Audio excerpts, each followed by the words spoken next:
La Bible au quotidien. Méditation quotidienne écrite par le pasteur Israël Leito. Fais-moi entendre dès le matin ta bienveillance, car je me confie en toi. Fais-moi connaître le chemin où je dois marcher, car j'élève à toi mon âme. Psaume 143, verset 8.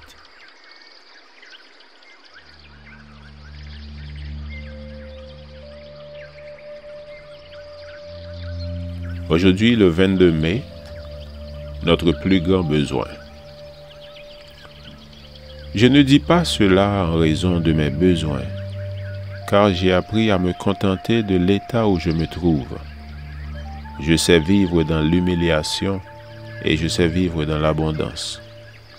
En tout et partout, j'ai appris à être rassasié et à avoir faim, à être dans l'abondance et à être dans la disette.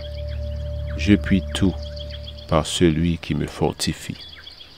Philippiens chapitre 4, versets 11 à 13. En tant qu'êtres humains, nous avons tous des besoins qui se répartissent en différentes catégories. L'indispensable et le superflu, par exemple. Des études menées sur ce sujet ont abouti à l'établissement d'une hiérarchie des besoins, ou pyramide, allant des besoins vitaux aux besoins d'accomplissement personnel.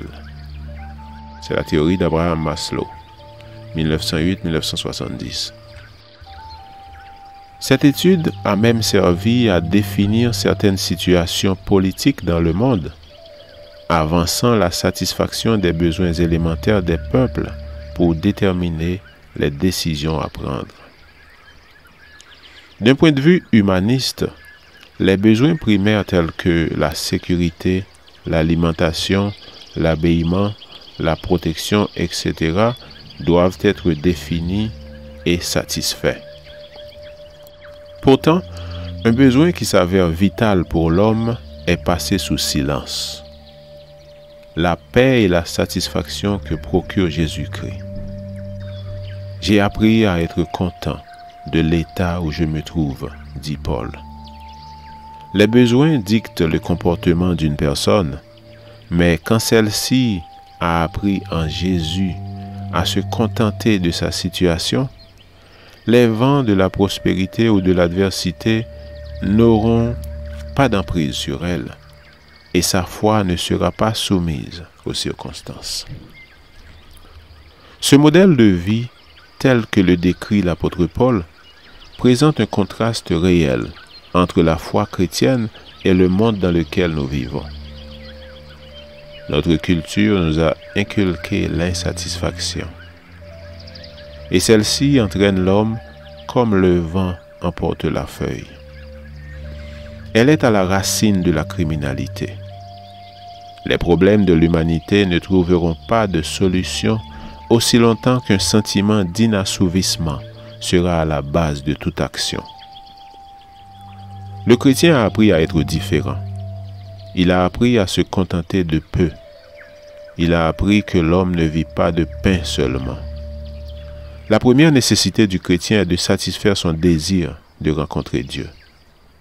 La personne qui n'a pas appris à vivre humblement se lancera dans une quête constante de l'inaccessible en cette vie, la satisfaction parfaite. Ayant appris à se contenter de tout ce qu'il a, le chrétien a le temps de rechercher l'essentiel de l'existence, c'est-à-dire le royaume de Dieu et sa justice. Cherchez d'abord le royaume de Dieu et sa justice, et tout cela vous sera donné par surcroît. Matthieu 6, verset 33. Le besoin primordial de l'homme, c'est d'être en paix avec son Créateur. Comme une biche soupire après des courants d'eau, ainsi soupire mon âme après toi, ô Dieu. Psaume 42, verset 2. Puissent nos besoins être satisfaits, en particulier celui d'une rencontre authentique avec notre Père Céleste. Amen. Lecture de la Bible pour aujourd'hui dans l'Ancien Testament, 1 Chroniques, les chapitres 6 et 7, et dans le Nouveau Testament, Philippiens chapitres 3 et 4. Je vous souhaite de passer une excellente journée avec Jésus.